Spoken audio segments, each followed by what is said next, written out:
मृत्यु के देवता यमराज का वध कर दिया गया था। जी हाँ, उस दिन मौत को खुद अपनी मौत देखनी पड़ी थी और उनका वध करने वाले कोई और नहीं बल्कि स्वयं कालों के काल महाकाल थे। सिर्फ अपने एक 16 साल के नन्हे भक्त को बचाने के लिए महादेव ने यमराज की छाती पर ऐसी लात मारी कि यमराज के प्राण निकल गए। कहानी शुरू होती है महान शिव भक्त ऋषि मृकंडु और उनकी पत्नी मरुदवती से। सब कुछ था उनके पास, लेकिन एक ही दुख था, संतान का न होना। उन्होंने शिवजी की कठोर तपस्या की। भोलेनाथ प्रसन्न हुए, लेकिन उन्होंने एक कठिन शर्त रख दी। उन्होंने पूछा, तुम्हें कैसा बेटा चाहिए?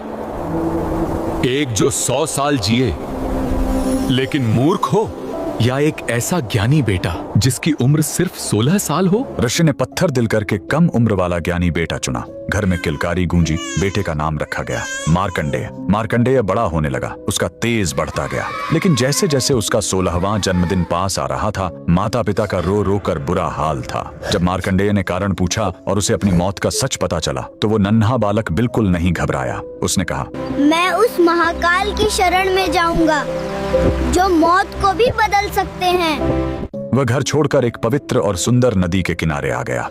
उसने मिट्टी से एक शिवलिंग बनाया और तपस्या में लीन हो गया। लगातार 3 दिन बीत गए। तीसरे दिन जब मार्कंडेय पूरे 16 साल के हुए तो यमराज ने अपने यमदूतों को भेजा। यमदूत जब उसे छूने गए तो मार्कंडेय की भक्ति के तेज ने उन्हें रोक दिया। हार मानकर वो भाग खड़े हुए। अब यमराज का गुस्सा फूट पड़ा। वो खुद अपना घातक काल पाश लेकर वहां आ पहुंचे और गरजे, बालक तेरा समय पूरा हुआ। डरा हुआ मार्कंडेय शिवलिंग से लिपट गया। यमराज ने अपना फंदा फेंका, लेकिन यही उनसे सबसे बड़ी गलती हो गई। वो फंदा बालक के साथ साथ स्वयं शिवलिंग पर भी जा कसा। उन्होंने अनजाने में महाकाल को बांधने की कोशिश की थी। तभी जोरदार धमाका हुआ। शिवलिंग फटा और कालों के काल महाकाल प्रकट हुए।